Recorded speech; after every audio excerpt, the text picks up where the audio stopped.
how to sew a trio of storage baskets with Amber Makes, available in a range of beautiful prints. I'm going to show you how to make this set of storage baskets featuring beautifully illustrated prints. Cutting out. Take out the panel from your kit and give it a press. If you have a look at it, you will see there are lots of different pieces on it. Each one has a lining above it. There are all the outer and the lining pieces for the 3 baskets, and they're labelled large, medium and small.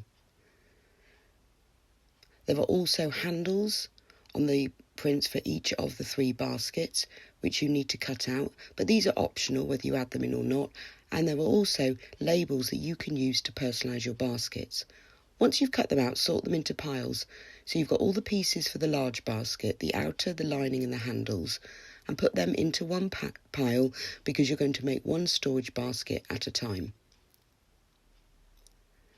Here are all the pieces for the medium basket, so you've got the 2 handles, the 2 outer pieces and the 2 lining pieces.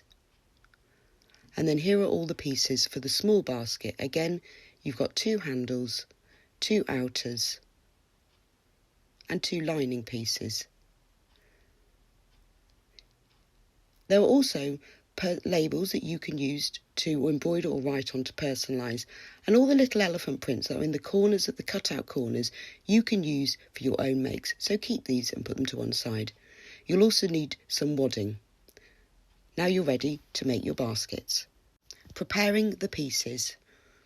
All the pieces have wadding on the back of them to give them some structure. Press all of the outer pieces for all 3 baskets onto the wadding. You can then add any extra quilting details if you want. You can see on these pieces I've quilted around the elephants, but you can quilt around any of the features. If you've used non-fusible wadding, then you'll need to tack the wadding and then cut the wadding level with the raw edges all the way round. Making the basket outer. I'm going to show you how to make the large basket, but all the baskets are made in exactly the same way. Start off by taking the 2 outer pieces that you've already quilted and placed the wadding on. Place them right sides facing and pin together down one side. If you pin together at the corners, then pop a pin in the centre to hold them in place. Now turn it round and pin together the 2 base pieces. So pin together at the bottom corners and then pop a pin in the centre. You don't need to pin round those cut out corners, just the side edges and the bottom edge. And turn it round and pin the other side together. Again, pin together at the corners, making sure that the top and side raw edges match up.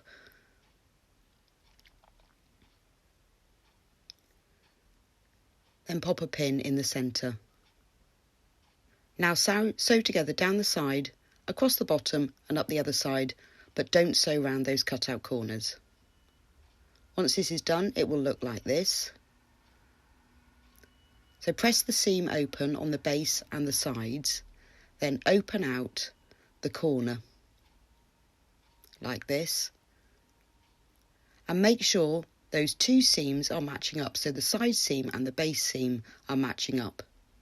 To make sure they match exactly, push a pin through the seam on the side and then open it out a little bit and make sure that pin comes right through the seam on the base, then you know they're matching up exactly.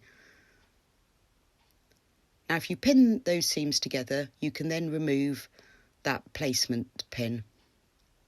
Open out the corner, making sure the fabrics inside are laying flat and they're not creased or pleated at all, and then pin together across the corner.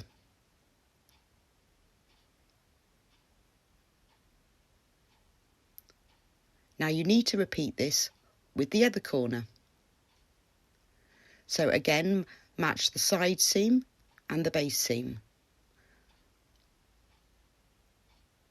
Place the seams together, and then to make sure that the seams match up exactly, push a pin through the side seam, pull it apart a little, make sure that pin goes right into the base seam, and then put a pin through the 2 seams, and then you can remove that placement pin. Again, open out the corner, making sure it's all nice and flat. Put your fingers inside to make sure there are no creases or pleats, and pin together across the corner. Now sew together across one corner and then the other corner, and then your outer will look like this. Turn it right sides out and push out all of those seams so they're nice and flat. If you push your fingers into the corners of the base seams, they will lie right on the edges.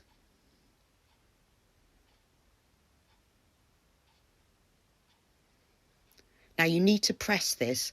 It's easier to press this before we add the lining to make sure that all the seams are in the right place. So open out the seam so it's lying right on the edge and give it a press.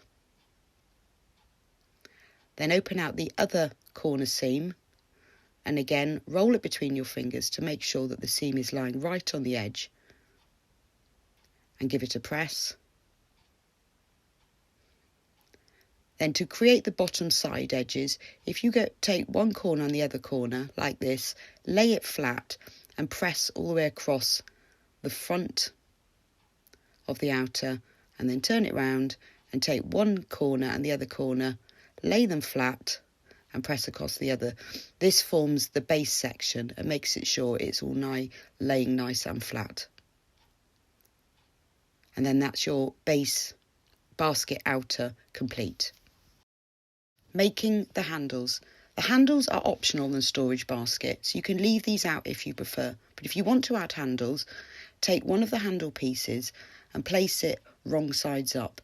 Now you need to turn the two short ends under by 1/4 of an inch to the wrong side. So if you measure 1/2 inch in from the raw short end and place a pin at this point, then if you turn the short end over so it matches up with those pins, then that's an exact 1/4 of an inch turning.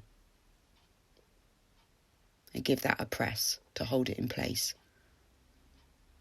Now turn the other short end under by 1/4 of an inch in the same way. Again, if you measure 1/2 inch in from the end and place pins at this marks, then turn the raw end over to meet up with the pins, you've turned the other short end under by 1/4 of an inch. And give that a quick press to hold.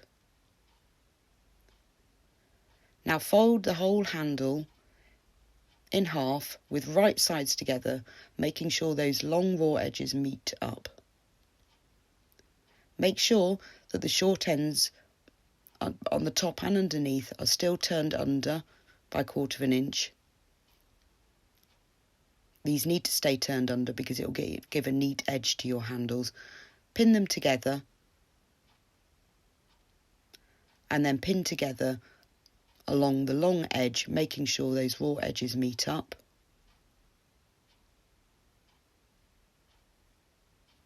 And then pin together at the other end, again making sure that they stay turned under.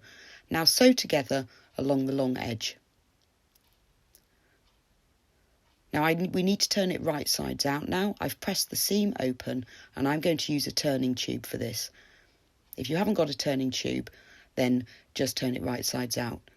Tack across the short end to help this turn out. Push the stick in and turn it right sides out. Then you can remove those tacking stitches. Make sure you use nice long stitches for your tacking so that they're quick and easy to remove.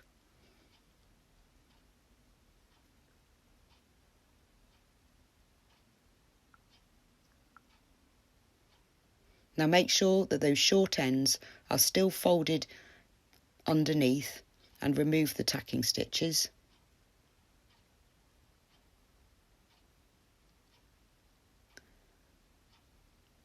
And then arrange it so that the seam is lying right on the edge. Just double check at both ends that the short ends are still folded inwards. Then top stitch along the top edge and along the bottom edge. This completes one handle with the ends turned inwards. Make the other handle in exactly the same way. Attaching the handles. Take your basket outer and place it so the side seam is laying in the centre like this. Now you need to measure down. The measurements are different depending on which basket you're adding, but these measurements are listed in the instructions. So for the large basket, measure 4 3/4 inches down from the top and 1 1/4 inches in from the side seam. Then measure 1 1/4 inches in a couple of inches above this. That's just a placement pin. Take one end of one handle and place the bottom left corner on the bottom pin, and then making sure it's laying straight so it lines up with both pins. Pin it into place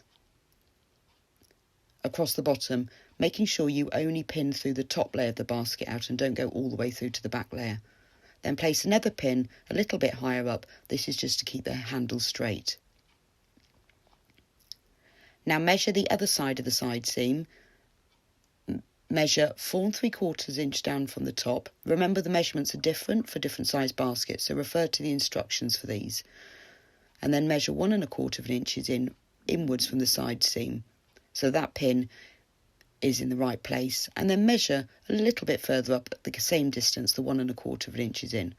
Take the other end of the handle so it loops round and stays straight, and place the bottom right corner of that handle at the bottom pin and pin it into place. Again, make sure you only pin through the top layer and not all the way through the basket, and then put another pin a little bit further up to hold it straight.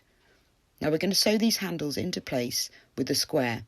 So if you measure the width of your handle, which is 1 inch here, then measure 1 inch up. Again, this measurement will be different for the different size baskets. And then draw a line across, and I'm using an erasable pen for this. This will be the top of the square that you will stitch. Repeat this on the other side of the handle. Again, measure the width of your handle and measure that same measurement further up so that you're actually measuring the top of the square, and draw a line across it. Now sew the ends of the handles into place in a square with a cross through the centre. This just makes it extra strong. Once you've sewn it, it will look like this. You've got the square with the cross through. Then pin and sew the other handle to the other side of the bag in exactly the same way, using the same measurements. Making the basket lining. This is made in exactly the same way as the basket outer. So take the 2 basket lining pieces and place them right sides facing.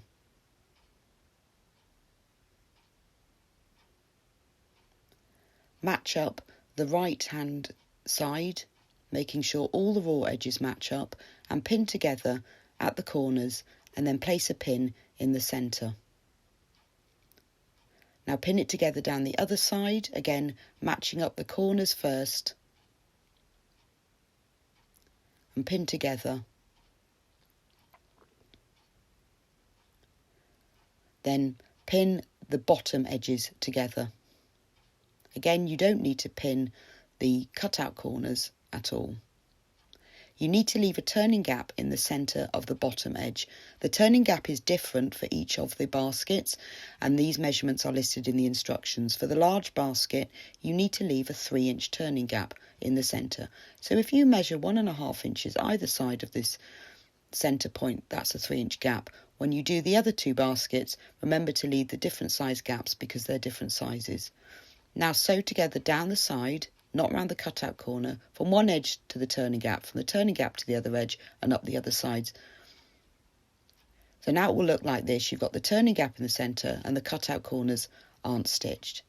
You need to box these corners in exactly the same way as you did the outer. So match up the side and the base seam and pin together, and then open out the corner, making sure everything's lying nice and flat and you haven't got any pleats or creases, and pin together across that corner.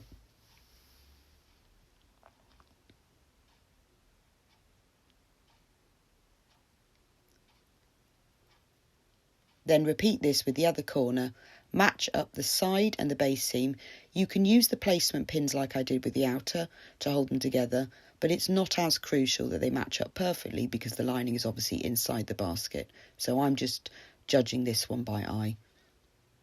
But if you want perfectly matched seams, then push the placement seam through like you did with the outer. Stitch together across both of the corners. Now if you turn your lining right sides out, you'll see the lining is now finished, everything's sewn together, the corners are boxed, and you've got that turning gap left in the lining. Assembling the basket. Take the basket lining and turn it wrong sides out. Then place the basket outer inside the lining. Make sure the handles are facing downwards and out of the way, you don't want them to get caught in these seams. And match up the side seam, one side seam of the lining with one side seam of the outer.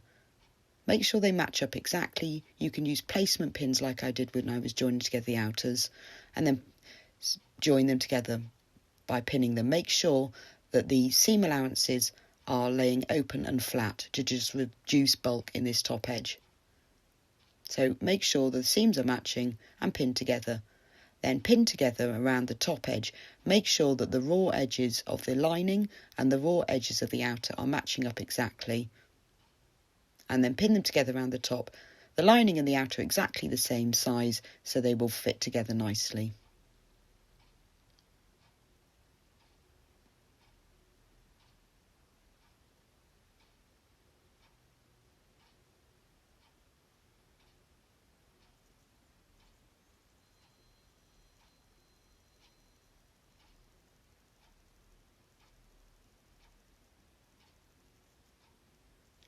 Once you've pinned it together all the way around the top, then stitch the two together all the way around, and then it will look like this. The lining is now attached to the outer. Now pull the two apart, so the lining's on one side and the outer is on the other. Open up that seam that you've just stitched and press it so that it's flat. This will help the seam to lay right on the edge when you turn it right sides out. Once you've done that, put your hand in the turning gap in the lining, grab hold of the bottom of the outer and pull it all right sides out through that turning gap.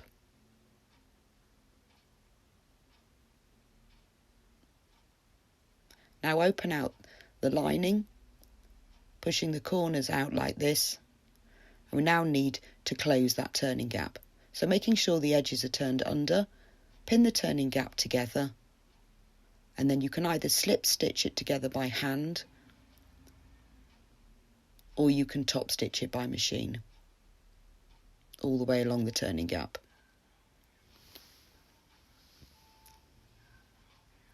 Once that's done, push the lining inside the outer.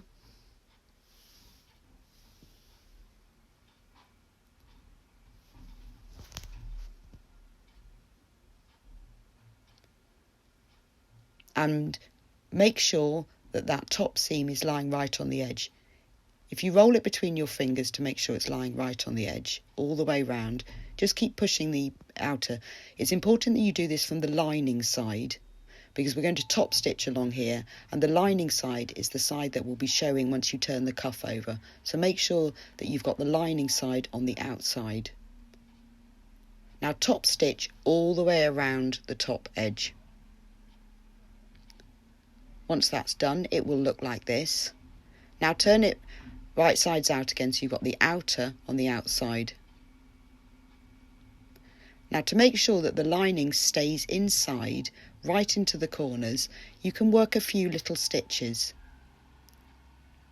So take a needle threaded with some sewing thread and push the needle through the outer and then bring the needle out into the corner.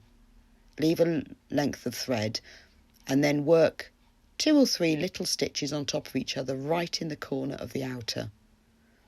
Now push your needle through that corner, through to the inside so it comes into the lining, and then make sure the needle comes out right in the corner of the lining, and then work a couple of small stitches on top of each other to secure that thread. This one little stitch will just hold the lining inside. Once that's done, you can snip off the thread. Turn it outside again and you can snip off the starting point. Repeat this to place small stitches in all 4 corners.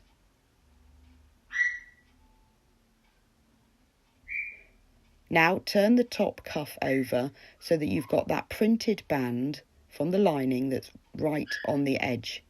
Turn it all the way over and then press it so that printed band is lying right on the edge.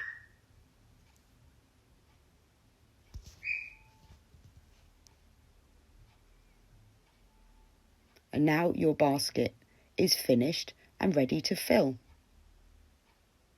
So that's the large basket done. Make the medium basket and the small basket in exactly the same way. Some of the measurements are different, so just refer to the instructions. And there's the small basket, all done. Now to store these, you can place them all inside because they will nest. So you've got the medium basket inside the large basket and the small basket goes in there. You can store them like this before you fill them up.